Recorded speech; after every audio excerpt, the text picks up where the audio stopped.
Right, the first thing to do is for us to walk you through the decision chart to see whether you are likely to qualify for support on furloughing your employees or not.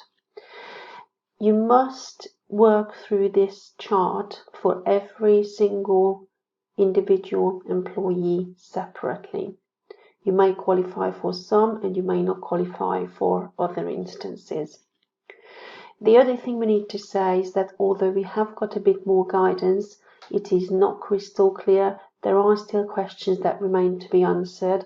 So please take everything we are showing you with a disclaimer, in the sense that whilst we are trying to do our best to help you estimate, it may well be that the final figures will vary or the final decision will vary. So we are going to take an employee, Mr. John Doe, and see how we work through this particular decision chart first. So this decision chart is not to see how much we might be able to access for John Doe, but whether we can access any funding for John Doe potentially. So the very first question is whether your company is a UK organisation, and I think all of our clients are going to respond yes to this question. So the next question is whether the PAYE payroll scheme was created and started before the 28th of February 2020. If yes, then we can carry on. If no, then unfortunately the support scheme is unlikely to be accessible. So if you've got a brand new business where you've taken on your employees after the 28th of February 2020, unfortunately it's not likely that this scheme is going to help you. The next question is whether the organisation has a UK bank account. And once again, with a very few exceptions, the answer to this question is going to be yes for most of our clients. And this is where we start drilling down to individual employees.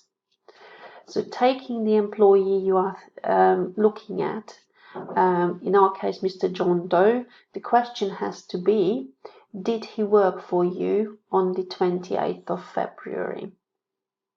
So was he on that payroll, on that PAYE payroll? If he was, then we can say yes. Now, if for whatever reason Mr. John Doe was made redundant after the 28th of February, but you have since re-engaged him, then you can still say yes to this question and continue. If we're looking at a brand new employee who started after the 28th of February 2020, unfortunately, they do not qualify for you to access support. So the next point, the next question is whether Mr. John Doe is undertaking any work at all on behalf of your organisation. It might be that he's only 5% utilised, but I must emphasise the question is any work at all. If the answer to this question is yes, then the retention scheme is unlikely to be accessible at the moment. If the answer to this question is no, then we can carry on. So furloughing employees is for a minimum period of 3 weeks. So the next question we need to ask, is it likely that you will be unable to provide the employee with any work for at least 3 weeks? And we have got instances where businesses need to keep their workforce mobile. And in that instance, it may well be that it's not practicable for them to put employees onto furlough. However, if it's likely that you will be unable to provide the employee with any work for at least 3 weeks, then we can move on to the next question. There are special categories of employees where actually establishing the likelihood of being able to access this scheme to get support with their wages is not so easy. and they are employees on unpaid leave, employees on SSP, employees with more than one job, employees who might be on maternity, paternity, shared parental leave, adoption leave, or employees who are undertaking training. So if your employees fall into any of these categories, then we are suggesting please contact us and we will talk you through individually what the circumstances are suggesting.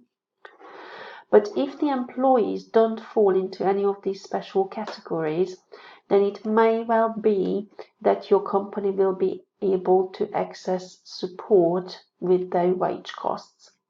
And if this is the case, then I suggest that you start looking at the Excel spreadsheet calculator to try and establish how much you may be entitled to. Now, in this spreadsheet, we tried to model the most likely scenarios that our clients are likely to come across. And it may well be that none of these sheets are going to suit your particular employee's circumstances, in which case please contact us. The most likely scenario here is likely to be if you have got a weekly payroll and you're not paying the same amount of basic wage every single week. So weekly payrolls where there isn't a base wage or a base salary, please get in touch with us.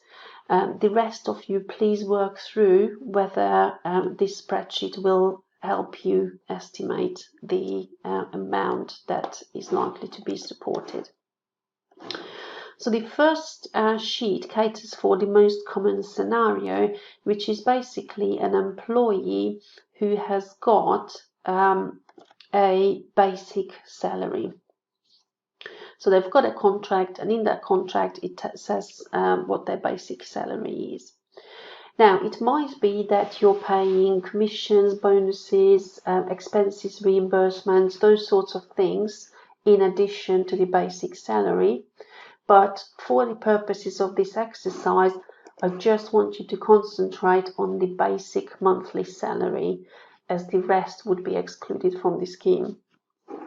So the very simple question is, let's have a look at the employee's February 2020 payslip and tell me what the employee's basic monthly salary was as of that date.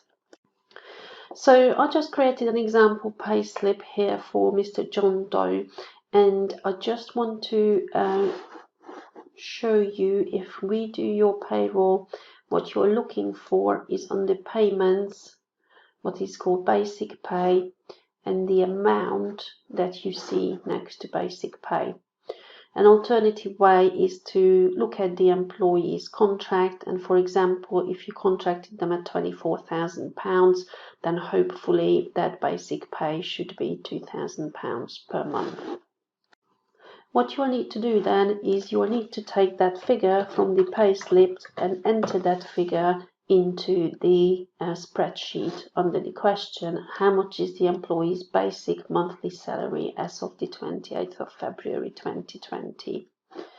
Now, we do not have guidance on what happens if you gave somebody a pay rise effective the 1st of March and so forth. I must admit, I think it's probably going to come out a little later on. So if you are in that situation, then give us a shout and we'll try and navigate through it. What this spreadsheet does then is it calculates what the maximum support is that you are likely to receive for this employee if you were to put them on furlough pay. And I must emphasize that there is actually very clear guidance now that you do need to pay as a minimum the amount of £2,500, or if it's less than 80% of the total wages in order to access the scheme. So it's not optional on your cash flow to say, well, I can't afford to pay you 80%, but I can afford to pay you 60%, so let me pay you 60%. It looks like the scheme doesn't work that way.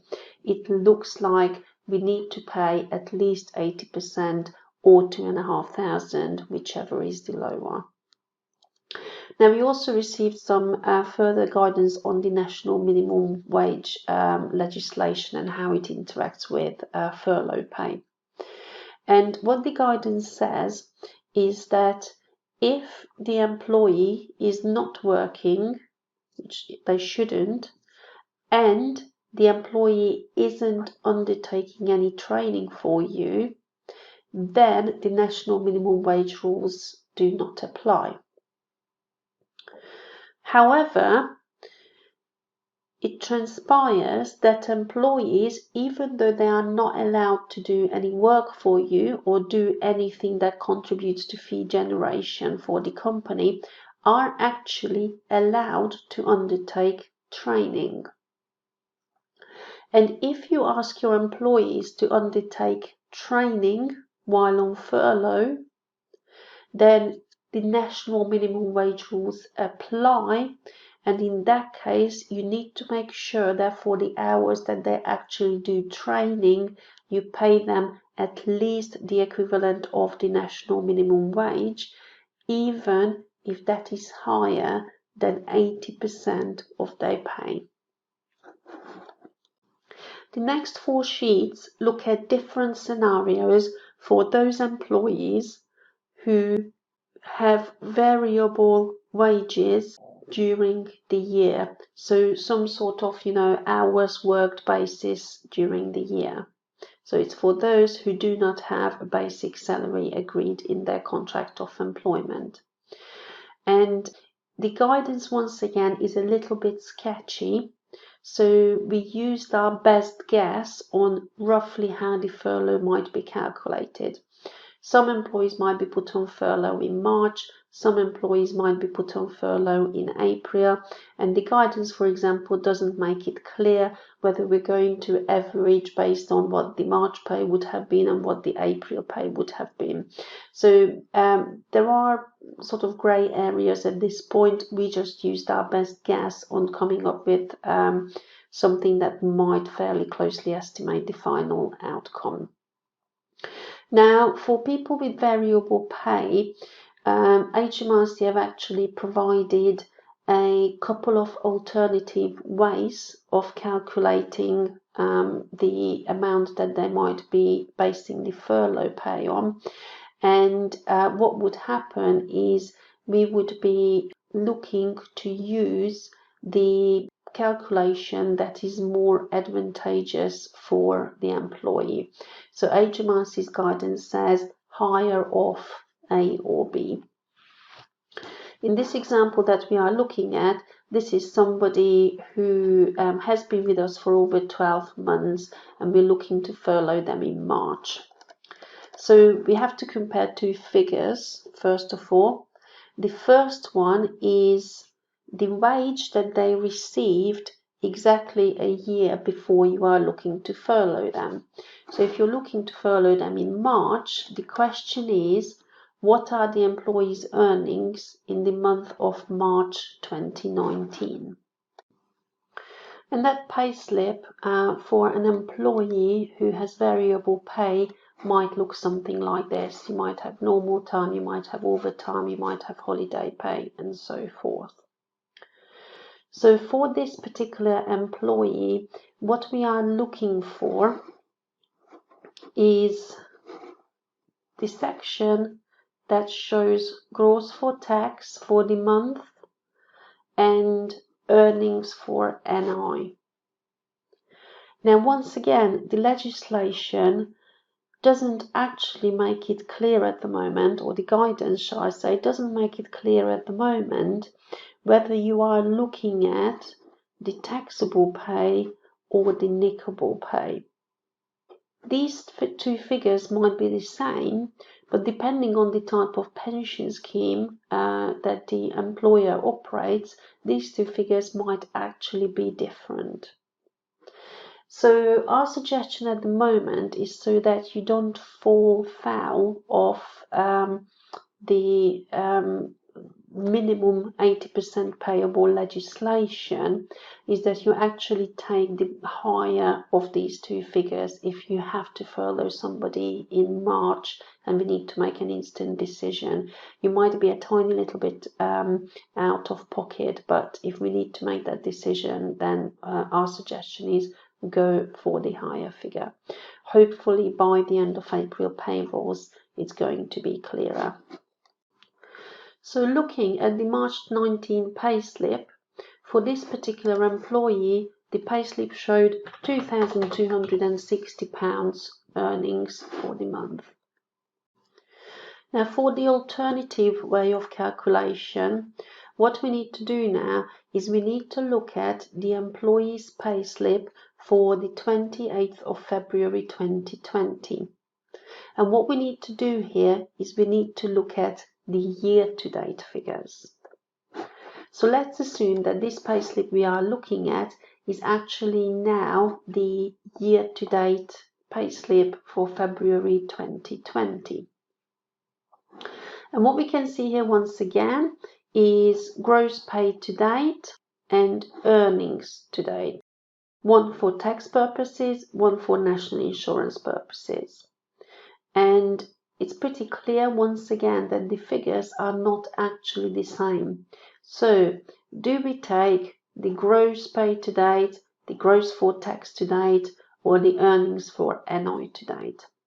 My suggestion is take the higher of these figures, just so that you don't fall foul of the rules again. If you have to furlough in March, if you have to furlough sometime later on in April, then hopefully we will have more guidance on this. So out of these three figures, I would take the highest one, which is the £24,810. Enter this figure into the spreadsheet. And the system will then, in the background, calculate the more beneficial method for the employee to calculate to base the furlough pay on, and hopefully calculate what we estimate that furlough pay to be. For employees who you are looking to furlough in April 2020 and who have been working for you for over 12 months, the process is exactly the same as what I just described, apart from the fact that we expect that their furlough pay will be based on different periods. So whilst for March furloughs we are suggesting you look at March 19 and February 2020 year to date, for April furlough, we are suggesting that you look at the employee's payslip of April 19 and then year to date 31st of March 2020.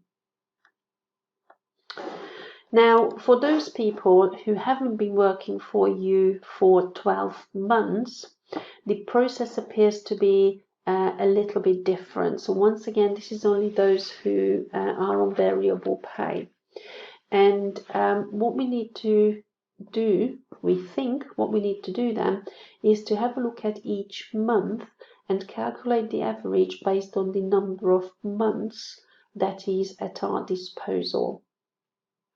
So what I suggest you do is, if you're looking to furlough somebody in March, look at the pay slips individually that we are listing here and enter the figures of the pay, once again, higher of taxable pay or nippable pay, into the relevant fields. After that, add up how many months you've got figures for and enter that number into cell C22. So for example, if somebody started working for us in October and has been earning the following amounts, then I'm going to enter those amounts and then I'm going to count 1, 2, 3, 4, 5. I'm going to enter that it's 5 months worth of information that is at our disposal. The system is then going to calculate what we think their furlough pay support would be. For employees who have been working for you for less than 12 months, but who you are looking to furlough in April 2020, the process is very similar to what we discussed here for the March furloughs, apart from the payslips you need to look at are slightly different. You've actually got an extra month of payslips to look at there. And once again, the system should then calculate the relevant figure. Now, once you've done these calculations, please send them our way and we will have a look at them. But I must tell you that we are going to prioritize looking at those employers who are looking to furlough somebody straight away or who have already furloughed somebody, and we need to make decisions in relation to their March payrolls. So any employers who are looking to furlough in April, please be a tiny little bit more patient. We need to prioritize those who are being furloughed in March or who have already been furloughed. We have seen a few furlough agreements that have been produced, and at this point, none of them actually stated the exact amount that the employee is likely to receive. I do appreciate that employees are likely to want to know what that amount is going to be, but as I said, we need to prioritize those where this question is relevant to the March payroll. So those of you who are furloughing in April, thank you very much for your patience. Please just bear with us for a day or two to turn these things around, and I'll catch up with you all soon.